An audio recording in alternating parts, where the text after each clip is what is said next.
Amen, amen. Merci, merci, ma fille. Vous pouvez gagner vos places. Chez nous, on dit Alléluia, Yesu alingakaba embela. Notre Seigneur, il aime qu'on le loue. Parce que quand on le loue, il est plein de joie.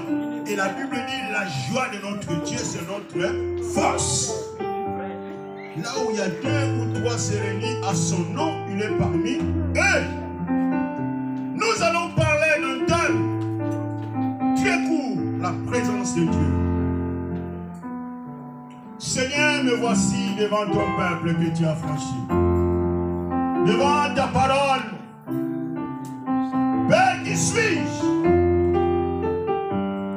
Je m'humilie à toi, car sans toi, je ne peux rien faire.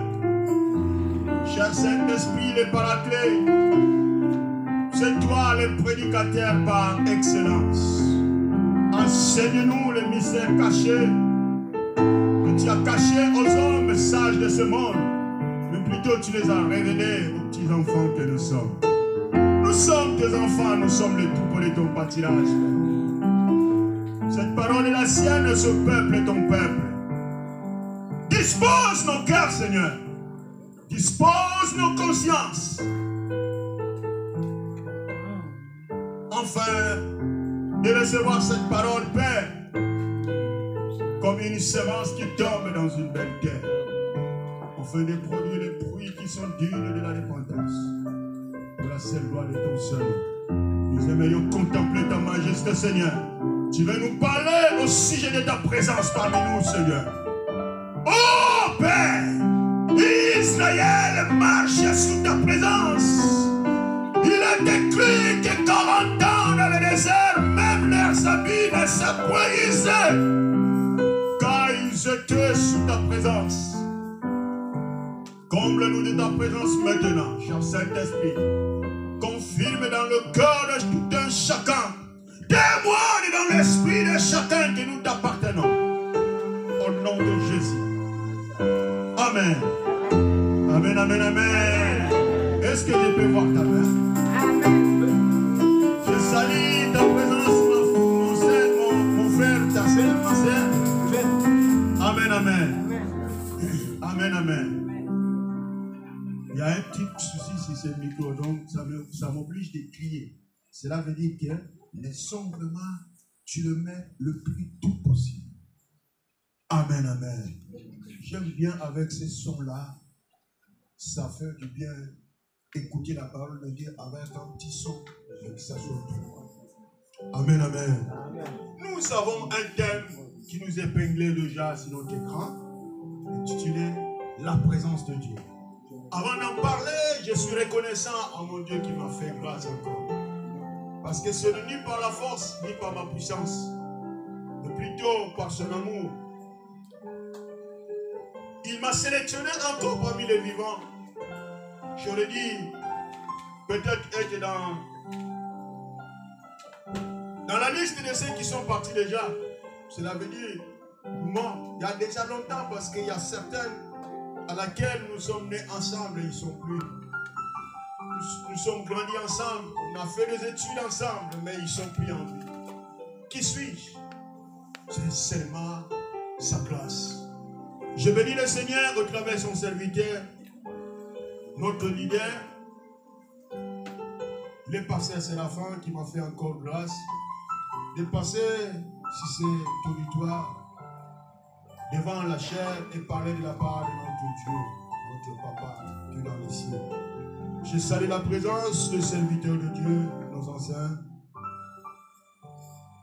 l'ancienne, les diaconesses, les papas et mamans, les jeunes, nos enfants, qui avaient tout abandonné à cause de ce Seigneur. Je vous bénis au nom de Jésus. Je crois que nous n'allons pas sortir en ce lieu tel que nous sommes entrés. Parce que nous allons parler d'un sujet qui n'a rien à voir avec ce qui est souvent espéré aux gens. La bénédiction, l'élévation, la prospérité. Mais plutôt nous allons parler d'un sujet qui est maîtresse. La présence de Dieu. La présence de Dieu est plus que toute autre chose qu'on peut imaginer. Qui peut monter dans dans nos pensées, qui peut monter dans nos envies, bien-aimés. Parce que la présence de Dieu ramène les restes de toutes autres choses qu'on peut espérer. Voilà la raison pour laquelle je peignais que la présence de Dieu est plus importante que toute autre chose. Quand nous demeurons dans la présence de Dieu, nous sommes restaurés de jour à jour, de l'heure à l'heure, de minute à minute, de seconde à seconde. Quand nous sommes dans la présence de Dieu, nous avons la vie. Quand nous sommes dans la présence de Dieu, nous avons l'essence. Quand nous avons la présence de Dieu, nous allons marcher de gloire en gloire, de victoire en victoire, de l'élévation en élévation, de succès en succès, de prospérité en prospérité. C'est pourquoi, raison pour laquelle, tout enfant de Dieu, mon frère, ma soeur, peut-être que c'est la première fois que vous faisiez partie parmi nous. Ce matin, j'aimerais te rassurer que vous n'êtes pas dirigé dans un endroit quelconque. Vous êtes venus dans la présence de celui qui comble toutes les choses. La présence de Dieu. La présence de Dieu. Nous parlons de la présence de celui qui soutient, qui appartient tout l'être vivant. Si nous voulons parler de la présence de Dieu, cela veut dire que nous voulons parler de l'essentiel. Si nous voulons parler de la présence de Dieu, nous voulons parler de l'origine de l'homme. Si nous voulons parler de la présence de Dieu, nous allons parler de toute la vie et le parcours de l'homme. C'est pourquoi, bien-aimés, nous devons envisager la présence de Dieu. Pas seulement quand nous sommes dans l'église, mais dans nos vies de tous les jours. Dans nos foyers, dans nos maisons, dans nos ministères, serviteurs, servantes de l'Éternel, envisagez la présence de Dieu. Aimez la présence de Dieu. Bien-aimé, la présence de Dieu nous fait que du bien. Mais aujourd'hui, selon la grâce de Dieu, nous avons aussi l'institution du Seigneur qui est la Sainte Seine. Je regarde plutôt la montre que le Seigneur vient mener afin d'être vraiment le plus bref possible. Nous allons comprendre que la présence de Dieu, il y a des principes à observer quand nous voulons rester dans la présence de Dieu. Parce que la présence de Dieu peut bénir et la présence de Dieu peut maudire. La présence de Dieu bénit à ceux qui le prennent en considération, mais plutôt maudit ceux qui le prennent en déconsidération. Qu'est-ce que je veux dire par là, bien-aimé? La présence de Dieu, on ne les prend pas dans la légère. La présence de Dieu est inexplicable. Ce sont des choses qu'on ne peut pas expliquer. Je ne peux pas rester ici vous détailler comment est la présence de Dieu. Pourquoi? La présence de Dieu, on ne le voit pas, mais on le vit. Amen. C'est pourquoi c'est difficile de t'expliquer comment est la présence de Dieu. Moi, je vis la présence de Dieu selon ce que je sens en moi. Mais peut-être différent à notre fils qui joue au synthé, différent à l'ancien Christian, différent à l'ancien Kabéa, différent à quel que soit quiconque parmi nous. La présence de Dieu est inexplicable parce qu'on ne le voit pas, mais nous devons le vivre. Amen. Quelqu'un qui vit dans la présence de Dieu, maintenant on sent les effets de la présence de Dieu. Et les effets de la présence de Dieu est visible maintenant. C'est difficile d'expliquer la présence de Dieu, mais plutôt les conséquences ou les résultats de la présence de Dieu sont visibles. Est-ce que je parle à quelqu'un? Est-ce que je fais comprendre quelqu'un?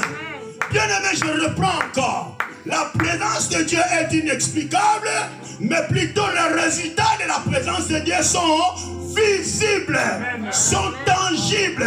Quand vous regardez, vous allez dire non, celui-ci, celle-là habite, vit sous la présence de Dieu. C'est pourquoi Israël, dans leur parcours, sortant d'Israël, de l'Égypte plutôt vers le Canaan, le peuple lointain qui s'est placé comme des opposants, des adversaires d'Israël, Il les sentait de loin avant même que Israël approche. Il y avait déjà des nouvelles annoncées disant non, ce peuple-là, un peuple terrible, ils ont un Dieu terrible, un Dieu qui a exterminé les Manassés, un Dieu qui a exterminé les Philistins, les Étiens, les Éviens, un Dieu terrible, avant même qu'ils arrivent. Un Dieu redoutable, un Dieu qui ne se compare à n'importe quel autre Dieu. Ils ont un Dieu incroyable. Avant même que Israël se présente. C'est pourquoi dans leur parcours, vous verrez qu'il y a eu un peuple, sachant les effets de Dieu d'Israël, ils se sont dit non, nous ne sommes pas capables de confronter le Dieu de ces gens. Plutôt nous allons user des stratégies, nous allons utiliser la sagesse, enfin d'aborder ce peuple, parce qu'ils ont un Dieu, même si nous allons oser, ils vont nous vaincre toujours. Les Gabaonites ont dit non, utilisons les stratégies. C'est par là où Israël a célébré les contrats, a célébré un vœu, sans le savoir. Les peuples se présentaient, les Gabaonites sont présentés. Ils disent ah, nos seigneurs, nous venons de loin. Avec les habits trop usés, ils ont déchiré tous les vêtements qu'ils avaient. Ils ont pris le pain déjà tout pourri. Ils amenèrent le pain, l'aliment tout pourri. Ils sont venus aborder. Israël dit, nous venons de loin. Pourquoi? Parce qu'on a entendu parler de votre Dieu. De ce qu'il a fait aux Philistins, de ce qu'il a fait aux Amoréens, de ce qu'il a fait aux Éviens. Bien, nous ne voulons pas vous confronter. Nous sommes venus vraiment vous être soumis. Faites-nous néanmoins des esclaves, parce que votre Dieu est terrible. Les effets de la présence de Dieu sont visibles, sont tangibles, sont palpables. C'est pourquoi nous devons aimer la présence de Dieu. Il y a certains, tu regardes l'autre, tu dis, mais pourquoi telle personne est bénie? Pourquoi telle personne rayonne? Pourquoi moi je suis à l'église tellement longtemps, mais cela n'arrive pas? Mon problème, ma situation ne change pas. Je suis toujours la même. Regarde-toi. Est-ce que tu viens à l'église ou tu vis la présence de Dieu? Parce que venir à l'église ne veut pas dire vivre la présence de Dieu. Prêcher Jésus, prêcher Dieu ne veut pas dire vivre la présence de Dieu. C'est pourquoi aujourd'hui vous entendez parler même dans le ministère. Ceux qui parlent de Dieu, il y a d'empoisonnement, il y a de guerre ministérielle. Parce que quand les gens ne comprennent pas que l'essentiel c'est de demeurer dans la présence de Dieu, afin qu'il déclenche toute autre chose. L'onction réside dans la présence de Dieu. Quand nous voulons être levés, nous voulons être distingués, demeurons dans la présence de Dieu. Amen. Tu veux envisager, mais pourquoi telle personne, le passé, la présence de Dieu n'a rien à voir avec le dénomination. Comment on le dit? Dénomination. Dénomination. Pas vraiment dénomination. C'est un mot, en portugais on dit dénomination. Dénomination quoi? Donc, quelqu'un qui est déjà connu, quoi. Renommé, voilà. Ah, Dieu bénisse. Amen. La présence de Dieu n'a rien à voir avec la renommée. Non, comme l'église là, je connais. C'est à la pasteur Marcelo Tunassi. Tout le monde le suit dans les réseaux sociaux. Cette fois-ci, mon problème va changer. Non. Ça n'a rien à voir. Mais plutôt, c'est ta position que tu affiches quand tu t'approches devant quelqu'un qui a la présence de Dieu, qui marche avec la présence de Dieu. Quelle est ta position? Quelle est l'attitude que tu affiches? C'est ce qui portera le résultat. Parce que la présence de Dieu, on ne le voit pas, mais on le vit. Amen. Alléluia. Amen. Pour ne pas dire, l'évangéliste, il parle seulement, on n'a même pas lu la Bible. Qu'est-ce qu'il parle là? Est-ce que c'est vrai? Nous allons parler d'une histoire très connue. Lisons la parole de Dieu, 2 Samuel chapitre 6, les versets 9 à 11. 2 Samuel, vous les francophones, les bons lecteurs, aidez-nous à faire cette lecture, s'il vous plaît. 2 Samuel chapitre 6, il est déjà là.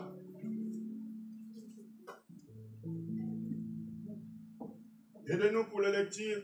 Je lis au nom du Seigneur. Amen. David fut irrité de ce que l'Éternel avait frappé Uza d'un tel châtiment, et ce lieu a été appelé jusqu'à ce jour Péreth Uza. David eut peur de l'Éternel en ce jour-là et il dit: comment l'arche de l'Éternel entrerait-elle chez moi? Il ne voulait pas retirer l'arche de l'Éternel chez lui dans la tribu de David, et il la fit conduire dans la maison d'Obed-Édom de Gad. L'arche de l'Éternel resta 3 mois dans la maison d'Obed-Édom de Gad. Et l'Éternel bénit Obed-Édom et toute sa maison. On vint dire au roi David: l'Éternel a béni la maison d'Obed-Édom et tout ce qui est à lui, à cause de l'arche de Dieu. Et David se mit en route et il fit monter l'arche de Dieu depuis la maison d'Obed-Édom jusqu'à la cité de David. Amen. C'est bien. Dieu bénisse ma fille. On évite, sinon on va prendre plus de temps. Jusqu'à 11, c'est bien déjà. Je pense que l'essentiel est sur ce texte qu'on vient de lire. Est-ce que tu peux mettre le deuxième livre? Une histoire qu'on vient de lire, on le connaît, peut-être on a déjà prêché sur cela. On a déjà entendu parler de cela de Obed-Édom. Ésaïe, tu es là ma fille? Ésaïe 55, verset 15.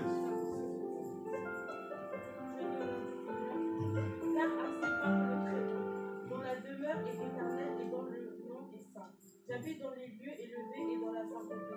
Mais je suis avec l'homme contrit et humilié, afin de ranimer les esprits humiliés, afin de ranimer les cœurs contrits. Alléluia. Amen. Il y a une troisième lecture qui n'est pas dans le tableau, dans le résumé qui sont là, même dans la méditation. Est-ce que tu peux nous ouvrir 1 Samuel chapitre 7? Premier verset au deuxième verset. 1 Samuel chapitre 7, premier au deuxième verset. Suivez bien cette lecture. Les gens de Kirachat, Jérim, vinrent et firent monter l'arche de l'Éternel. Ils la conduisirent dans la maison d'Abinadab sur la colline, et ils consacrèrent son fils Éléazar pour garder l'arche de l'Éternel. Il s'est passé bien du temps depuis le jour où l'arche avait été déposée de Kirjat-Jérim. 20 années s'étaient écoulées, alors toute la maison d'Israël poussait des gémissements vers l'Éternel. Amen. Amen, amen, amen. Merci bien, regardez vos places, s'il vous plaît. Merci, merci, merci. Bien-aimés, nous venons de suivre la lecture. La première lecture qu'on avait lue, c'était dans 2 Samuel, le chapitre 6, 9 à 11. Ça nous parle d'une histoire liée à un nommé Obed-Édom. Obed-Édom, qui est cet Obed-Édom? Obed et Édom. Obed signifie serviteur ou simplement esclave. Édom, c'est le nom de la ville où il était origine. Les Édomites. Ah. Comprenez mon émotion, c'est fort facile. Ah. Amen. Alors, donc c'est Obed-Édom, il fit de la descendance de Goliath. Quelqu'un qui n'a rien à voir avec Israël. Quelqu'un qui n'était pas du peuple de Dieu. C'est celui qui a reçu l'arche de Dieu qui symbolise la présence de Dieu. Dans l'ancienne alliance, quand on parle de la présence de Dieu, Israël avait reçu les instructions de la part de Dieu de construire. C'est une chose faite dans le mains humain, sous l'instruction de Dieu lui-même. Fait au travers, à la base du bois d'acacia, où il y avait les mannas qui étaient restés le long qu'ils mangeaient dans leur parcours en sautant de l'Égypte vers le Canaan. Il y avait le bâton de Moïse, plutôt d'Aaron, et il y avait 2 chérubins. Chérubins entre les 2 côtés qui veillaient sur l'arche de Dieu. Et il y avait encore en plus le pain d'assignation qui était dans l'arche de l'aide. C'était une chose faite dans le mains humain. Mais plutôt, comme c'était sous l'inspiration divine, Dieu a célébré cette alliance et il habitait dans ces choses qu'on appelle l'arche. C'était son alliance entre Israël et Dieu. Et c'est ce qui faisait la victoire, le succès d'Israël. Selon en fonction de comment il devrait porter l'arche de l'alliance. Si nous voyons dans 1 Chronique, le chapitre 15, nous parle de comment Dieu a instruit Israël, comment il devrait porter l'arche. 1 Chronique, le chapitre 15, il n'est pas là au tableau non plus. Mais si vous voulez voir comment Dieu a orienté que l'arche devait être portée, c'est écrit dans 1 Chronique, le chapitre 15, les versets 12 à 13. Vous allez voir comment Dieu a instruit comment vous devez lever et qui devait porter l'arche de l'alliance. Et ça arrive que dans le texte que nous avions lu premièrement, ça parle d'un nommé qui n'a rien à voir avec Israël. Obed-Edom. Il a laissé sa ville et il habitait à bord du chemin qui a mené vers Jérusalem. Qu'est-ce qui est arrivé? Cette arche de l'alliance était premièrement les textes que je donnais de 1 Samuel chapitre 7 que dernièrement on a lu. La Bible nous parle qu'ils ont apporté l'arche de l'alliance dans la maison d'Abinadab. Abinadab, il fait partie des gens qui devaient avoir le privilège de porter l'arche. Il fit serviteur qui méritait. Mais quand il reçoit l'arche de l'alliance dans sa maison, la Bible dit il a béni son fils afin de veiller sur l'arche. Donc c'est lui qui était maintenant le serviteur de l'arche, son fils. Et après 20 ans passés, il n'y a aucun récit de la Bible qui parle que l'arche a béni la maison d'Abinadab. Rien. Absolument rien. Et le contraire, il y a eu toujours des défaites en Israël. Défaite sur défaite, défaite sur défaite. Alors, là, ils ont jugé bon d'amener maintenant l'arche de l'alliance. David a dit non, non, non, maintenant comme je suis devenu roi, l'arche de l'alliance ne peut plus continuer n'importe où. Il faut que l'arche monte vers Jérusalem, les cités de roi. C'est moi qui dois garder l'arche de l'alliance. Ok, d'accord. Ils ont maintenant préparé l'arche de l'alliance. Au lieu d'observer les instructions de comment porter l'arche de l'alliance, non, ils ont jugé bon de faire un nouveau chariot porté avec de bœufs qui portaient l'arche. Ils ont posé l'arche de l'alliance et en cours du chemin, la Bible dit que là, le bœuf a trébuché, l'arche a commencé à incliner pour tomber. Uza, le fils d'Abinadab, toucha, voulait soutenir afin que l'arche de l'alliance, parce qu'il connaissait quand même l'importance de cette arche. Dieu va tomber. Donc pour lui, il disait que Dieu va tomber, il faut que je le soutienne. En voulant tenir l'arche de l'alliance, Dieu l'a frappé de la mort. Il est mort subitement. Et cette nouvelle est arrivée jusqu'à David. David dit quoi? L'arche de l'alliance, quelqu'un qui a gardé l'arche de l'alliance 20 ans, Dieu le paye à la mort de son fils. Quel est ce Dieu qui frappe comme ça? Non, je ne veux plus. Là, pour l'instant, je ne veux plus l'arche de l'alliance. N'amenez plus cette arche-là, avant que ça ne m'amène pas la mort dans ma maison. Arrête. Cherchez autre endroit ailleurs pour déposer cette arche. Et ils ont vu que bon, ici, on va seulement trouver quelqu'un qui n'a rien à voir, même si une mère. On s'en fout. Raison pour laquelle maintenant l'arche est subitement arrivée à la maison d'Obed-Edom. Quelqu'un qui n'était pas israélien. Quelqu'un qui n'a rien à voir avec l'arche de l'alliance. Il ne connaissait même pas l'importance de l'arche. Mais c'est dit, bon, comme vous abandonnez votre Dieu, moi j'embrasse. J'accepte l'arche de l'alliance. Il accepta l'arche de l'alliance dans sa maison. La Bible dit 3 mois à peine. Nous avons lu ça. 3 mois à peine. La maison d'Obed-Edom fut bénie. Dieu a béni Obed-Edom d'une façon extraordinaire. Il fit des... comment?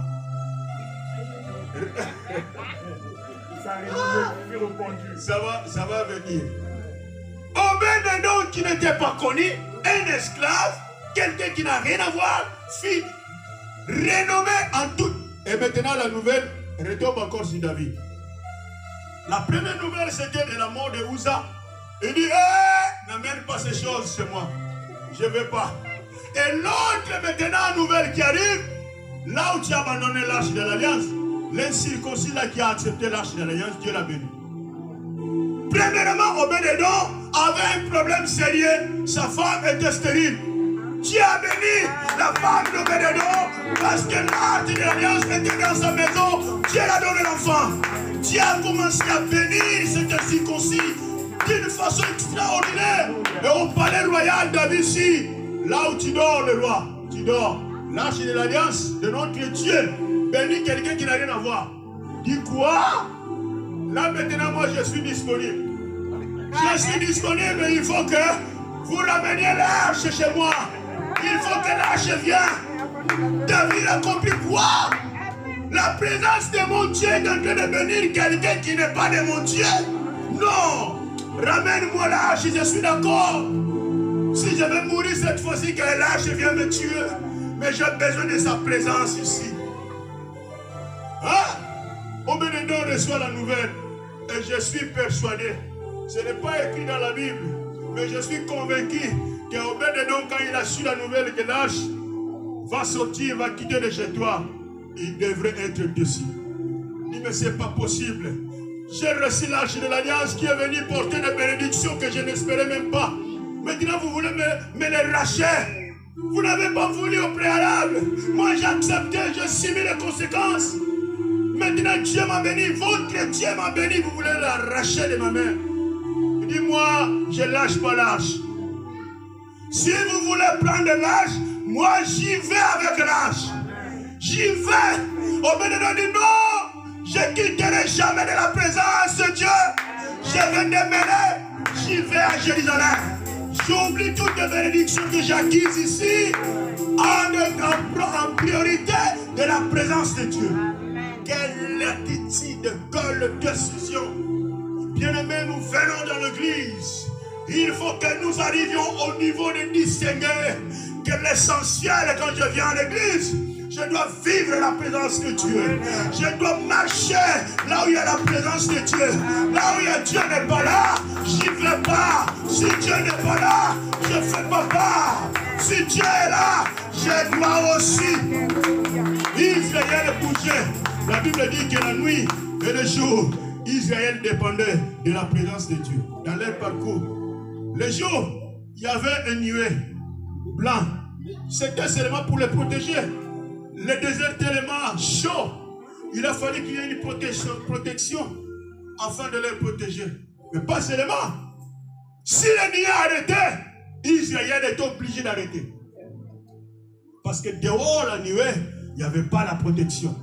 Dehors la nuée, il n'y avait pas le chemin. Dehors la nuée, il n'y avait pas la direction. Ils n'allaient pas marcher de gauche à droite sans savoir où est la direction de Canaan. C'est pourquoi ils dépendaient de ces deux choses. Les jours, ils dépendaient de nuée. Ils étaient persuadés que comme la nuée se dirige vers le nord, donc c'est là où la direction de Canaan. Et la nuit, pareil, ils avaient la colonne de feu. Ils se disaient, si la colonne bouge vers le sud, c'est là où il y a la direction de Canaan. Aujourd'hui, les chrétiens ne dépendent plus de la présence de Dieu. Même Dieu te dit, habite à Blois, toi tu veux habiter à Tours. Si Dieu t'a dit, allez à Tours, tu veux habiter à Nantes. Dieu te dit, restez à Nantes, tu veux aller à Paris. C'est pourquoi nous tournons au rond. Parce que nous n'avons pas compris encore d'où est la bénédiction de Dieu. Alléluia. Là où il y a la présence de Dieu, c'est là où il y a ta bénédiction. Amen. Alléluia. Bien-aimé, peu importe, tu n'as pas encore accepté le Seigneur Jésus. Obed-Edom n'était pas israélien, mais ayant accepté la présence de Dieu, ayant accepté l'arche de Dieu, la Bible dit, l'Éternel Dieu le bénit. Amen. D'une bénédiction renommée. Tout le monde parlait d'Obed-Edom. Aujourd'hui, je vous parle d'Obed-Edom. Quelqu'un qui était un esclave, quelqu'un qui n'a jamais été connu. Aujourd'hui, on le connaît parce qu'il avait accepté de recevoir la présence de Dieu. Amen. Chers frères, chers sœurs, papa, maman, je vous rassure. Ayons la volonté, l'amour, la disposition de recevoir la présence de Dieu dans nos vies. De marcher selon la présence de Dieu. Il faut que nous puissions arriver au niveau de dire, si l'Éternel Dieu ne bouge pas aujourd'hui, je ne bouge pas de chez moi. Combien de circonstances qui nous arrive, l'Éternel Dieu peut mettre à ton cœur, reste sur ton lit. Tu veux seulement prendre tes sacs, sortir. Et en sortant, un accident. Tu vas dire, parce que j'ai connu un accident aujourd'hui. C'est Dieu. Il était où pour ne pas protéger? Il était où? Est-ce que tu avais écouté sa voix? Il t'a mis la lourdeur de ne pas bouger sur ton lit. C'était pour que tu restes là. Ça dépend de comment la personne vit la présence de Dieu.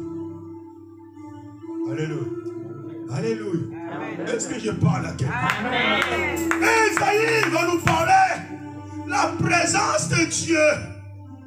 Dans Esaïe, la Bible nous explique l'importance de demeurer dans la présence de Dieu. Ça dépend de sa crainte.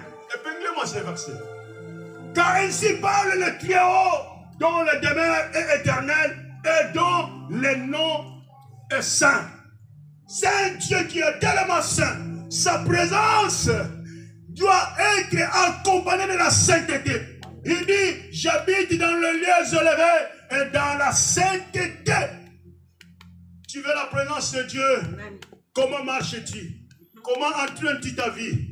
Comment tu veux continuer les poursuites de ton chemin? Tu es une jeune sœur, un jeune frère, un papa, une maman. Vous êtes là. Nous sommes là ce matin. Comment dirigeons nos vies?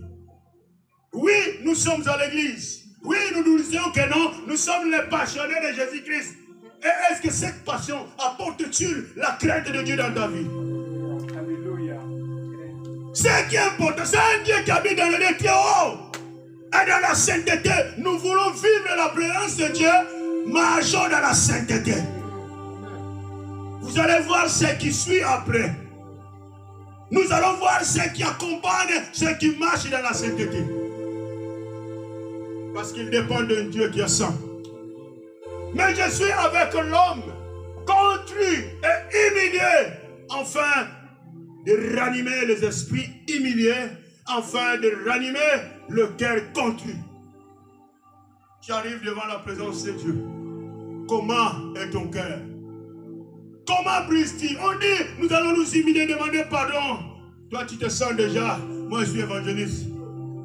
Tout le monde sait que moi je suis évangéliste Timothée, donc je n'ai pas besoin. Moi je suis l'ancien. Ils connaissent que moi je suis l'ancien Jacques. Qui ne connaît pas que moi je suis le serviteur de l'ancien Jacques? Tout le monde me connaît. Donc c'est le peuple qui doit s'humilier. Bien-aimé, la présence de Dieu n'a rien à voir avec celui qui est à côté de toi. La présence de Dieu, c'est l'intimité de l'homme avec son Dieu lui-même. La présence de Dieu, c'est l'individualité. Ça n'a rien à voir avec papa. Mon papa est pasteur, comme mon papa est évangéliste. Cela veut dire que moi, je suis sous la présence de Dieu. Non. Comment était l'habitude, l'attitude des serviteurs ou le fils d'Abinadab? Pour qu'il y ait la différence entre la maison d'Abinadab et la maison d'Obed-Édom. La maison d'Abinadab, ils ont pris l'arche de l'alliance comme l'habitude, une coutume. L'arche est là, ils savent que le matin, oh, l'arche est là. Il est dans l'arche, tu restes là dans ton problème. Tu restes là, pas de soucis. Bon, l'arche est là dans notre maison, c'est pas grave.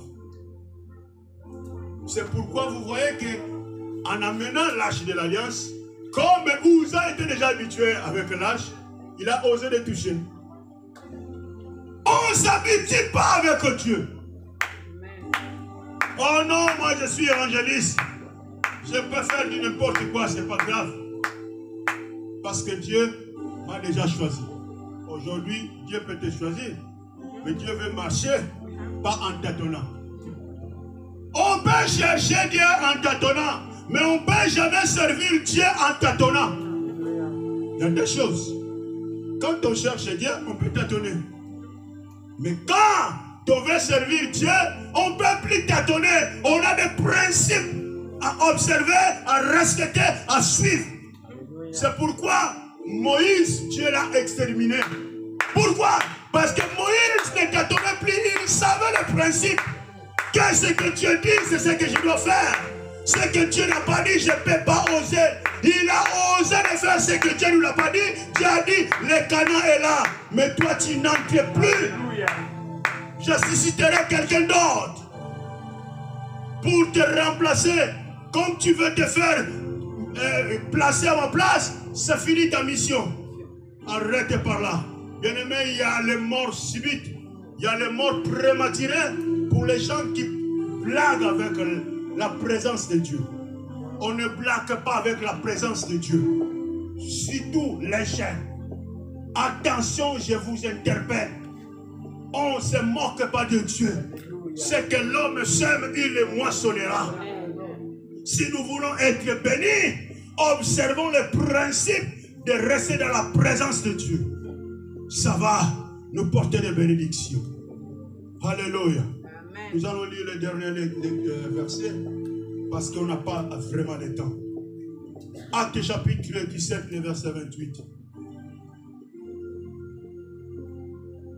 Parce qu'en lui, nous avons la vie. Amen. Dans la présence de Dieu, nous avons la vie. Quand on parle de la vie, c'est l'avenir, c'est tout. Parce que seulement celui qui a envie qui peut travailler demain. Ce n'est pas seulement celui qui a envie qui peut aller à l'école demain. Donc la vie, c'est la prioritaire des prioritaires. Alléluia. Car en lui, nous avons la vie. Le mouvement de se déplacer, si nous nous déplaçons aujourd'hui, c'est en Dieu. C'est Dieu qui nous restaure. La nuit, quand nous dormons, nous sommes comme des squelettes, comme des poupées. Tu vois là. Si Dieu nous faisait grâce, j'allais même aussi voir le temps de sillonner dans toutes les maisons, voir comment l'ancien Christian dort. S'il dort avec la bouche ouverte, tu le laisses un peu. Hein? Tu allumes un tige allumette, tu mets dans sa bouche. Ça va avancer jusqu'à ce que ça va nous brûler. Mais la Bible dit que Dieu, en lui, nous avons la vie et le mouvement. Pour que nous sortons dans cet état, quand nous sommes endormis, c'est seulement Dieu. Ce n'est pas l'habitude. Ce n'est pas notre force. Ce n'est pas notre intelligence. Ce n'est pas notre vigueur. C'est seulement Dieu qui le fait. En lui, nous avons la vie. Nous avons le mouvement et l'être. Aujourd'hui, nous sommes ce que nous sommes. C'est en Dieu. C'est en Dieu que nous sommes ce que nous sommes aujourd'hui. Sans lui, nous sommes nuls. Nous sommes néants. Aimons la présence de Dieu devant toutes choses. Avant toutes choses. Après toutes choses. La priorité, c'est la présence de Dieu. Je l'ai aujourd'hui, je bénis le Seigneur. Je l'ai pas, je bénis le Seigneur. Voilà la raison pour laquelle David dit, c'est Paul qui a dit, réjouissez-vous dans le Seigneur. Je vous répète encore, réjouissez-vous dans le Seigneur. C'est Paul. Réjouissez-vous dans le Seigneur. Non, il y a certains aujourd'hui qui marchent dans la présence du Seigneur. Si tout va bien, nous glorifions le Seigneur. Comme David. David, quand il a su que la présence de Dieu a tué, il dit non. Pas chez moi, pas question. Pas question, sa mission est ajournée. C'est lui qui avait commencé à ramener l'arche de l'alliance à la cité de Dieu. Chez moi. Et quand il a su que l'arche a tué, il dit ajourner cette mission. Pas chez moi. Je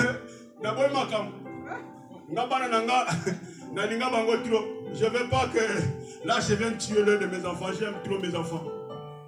Bien-aimé, quand nous prenons les choses de Dieu dans la légère, Dieu nous prend dans la légère. Parce que Dieu honore ceux qui l'honorent. Amen. Amen, amen. La Bible dit, c'est ce qu'on dit aussi, quelques-uns de vos poètes. On en a plein. Ce n'est pas seulement dans la Bible, mais même le poète le dit. De lui, nous sommes la race. Si aujourd'hui, nous sommes les races humaines, parce que c'est Dieu qui nous a aimés à son image, à sa ressemblance, au travers d'une poussière, et la Bible dit, il souffla, et l'homme est devenu être humain. Nous sommes de la race de Dieu. Nous devons demeurer sous sa présence. Grandissez, jeunes sœurs et jeunes frères. Grandissez, enfants. Grandissez sous la présence de Dieu. Tu marcherais de gloire en gloire, de victoire en victoire. Tu serais distingué parmi 1000 autres enfants. Amen. Amen. Amen. Ayons l'habitude de mériter les versets qui sont là. Vraiment, je ne peux pas tout lire. Dans Exode chapitre 33, le verset 14, Dieu rassure à son peuple que je marcherai avec toi. Il rassure, je marcherai avec toi. Si tu demeures dans la présence de Dieu, Dieu marcherait avec toi. Et quand tu marches avec Dieu, sache que partout où tu fouleras tes pieds, te sera accordé Parce que Dieu est tout puissant. Rien ne peut empêcher celui qui marche avec Dieu. Même si vous réunissez toutes les forces pour combattre celui qui marche avec Dieu, vous ne le vaincrez jamais. Amen.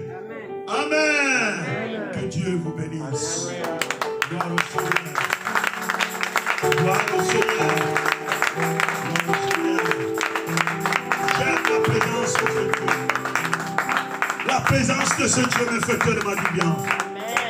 La présence de ce Dieu restaure mon âme. Alléluia. La présence de ce Dieu restaure mon esprit. Et me rassure que je suis son enfant. Alléluia.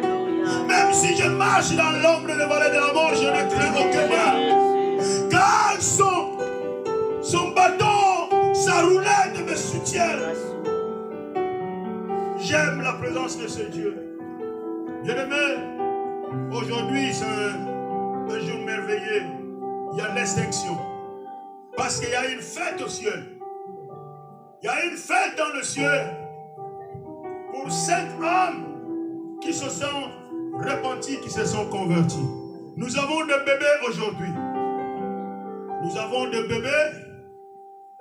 Nous avons 3 bébés garçons et 2 bébés filles que nous sommes censés convier dans l'été. Nous l'église. Nous, les yaya, nous les papas et les mamans. Yaya peine en français, c'est la vérité au côté. Et Granny. Hein? Granny. Grand frère. Yaya. Ah, les aînés, voilà. Ah, sur le grand frère, sur le grand frère. Les aînés. Nous les aînés, nous les papas, nous sommes conviés dans l'été, ce nouveau-né. En quoi? En les portant des conseils qu'il faut, en l'orientation. Prenez les bâtons. Si vous les voyez, courbez vers la gauche, tapez. Là, ce n'est pas le chemin. Retourne-toi. La Bible n'interdit pas. Ici, vous êtes censés, vous les enfants, mauvaise habitude que vous avez. Non, quand papa, maman te reproche, je vais appeler la police. Ah, toi, tu penses que la police t'aime plus que ton maman, ta maman ou ton papa. Hein? Bon, on te laisse aller maintenant à la police. Vas-y. Tu vas voir ce qu'il y a là-bas. Tu vas te repentir dans toute la vie. Le stress va te coller toute la vie. Tu vas te dire, mais pourquoi j'ai osé le faire? Il n'y a personne dans cette terre qui va t'aimer plus que ta maman ou ton papa. Donc, attention, nous sommes des enfants de Dieu. Nous sommes des chrétiens, nous devons grandir dans la présence de Dieu. La Bible n'interdit pas la chicote. On peut dresser notre enfant. Alors, je vais inviter nos nouveau-nés. Vous allez vous mettre debout. Il y a Emmanuel, Daniel, Béni, Alésia.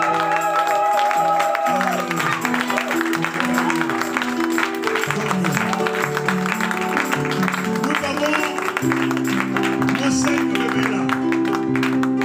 Ils sont des nouveau-nés. Passez les mains s'il vous plaît. Que l'église vous voie. Parce que vous avez donné le dos là-bas.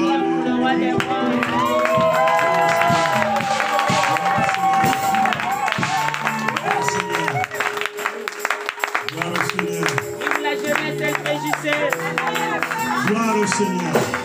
Est-ce qu'on peut applaudir encore au Seigneur?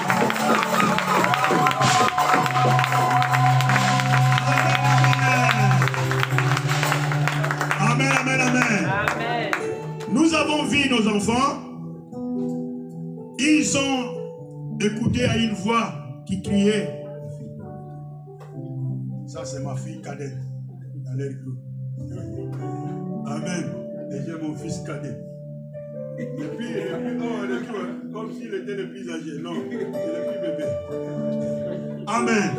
L'église, vous voyez nos enfants, ils viennent de donner leur vie à Jésus. Amen. Donc, c'est qu'on dit nouvelle naissance. Ils ne sont pas rentrés dans le ventre de leur maman pour renaître. Nicodème, qui connaissait bien la loi, il demandait à Jésus, mais que ferais-je pour renaître? Dois-je rentrer dans les entrailles de ma maman afin de renaître? Il n'avait pas compris. Donc cette nouvelle naissance, exactement, que Jésus parlait, c'est la nouvelle naissance de donner sa vie à Jésus. Ils viennent de donner leur vie à Jésus Donc cela veut dire qu'ils ne savent encore rien. Ne pensez pas que les enseignements que vous avez eu avant de passer le baptême, ça vous suffit. C'est maintenant que vous devez maintenant avoir les enseignements de base qui vont vous faire grandir dans la foi. Pas dans les tailles. Parce que vous êtes déjà dans la taille. Et vous allez même avancer. Si tout béni comme il fait du basket, bientôt il va toucher. Mais ce n'est pas cette taille à laquelle je parle. Je parle de la taille spirituelle. Que vos filles grandissent en stature et en sagesse. Devant cette église, devant les hommes et devant Dieu. Pas seulement dans l'église. Parce que si vous êtes des hypocrites, qu'à l'église vous êtes des bons jeunes et des belles jeunes, dehors vous vous portez de n'importe comment, sache que l'œil du Seigneur est sur vous. Amen. Amen, amen. Est-ce que l'assemblée, on peut se lever pour prier? Nous allons prier pour nos enfants. Ils sont si jeunes, bien aimés. Ce n'est pas facile. Le parcours et le chemin est long. Sans le soutien du Seigneur, c'est tellement difficile. C'est pourquoi nous allons les abandonner entre les mains du Seigneur. Pendant qu'eux, ils vont s'agenouiller, ils vont... Mettez-vous à genoux, l'église va prier pour vous. Ils vont s'agenouiller et l'église, nous allons les abandonner sous la protection du Dieu Tout-Puissant. Les grâces et les faveurs de Dieu puissent les combler. Élevons nos voix et prions pour nos bien-aimés. Prions pour Valentin. Prions pour Alessia. Prions pour Béni. Prions pour Daniel. Et prions pour Emmanuel. Que les grâces et les faveurs de notre Dieu vous accompagnent et dans le Christ votre parcours. Et que le ciel vous soit favorable nuit et jour. Que la présence de Dieu ne s'éloigne point de vous. Que vous puissiez dépendre de la présence de Dieu dans vos vies. Afin de marcher de gloire en gloire, de victoire en victoire. De tout ce que vous ferez, prospère. Au nom de Jésus. Au nom de Jésus. Au nom de Jésus. Au nom de Jésus. Au nom de Jésus. Gloire à toi, Seigneur.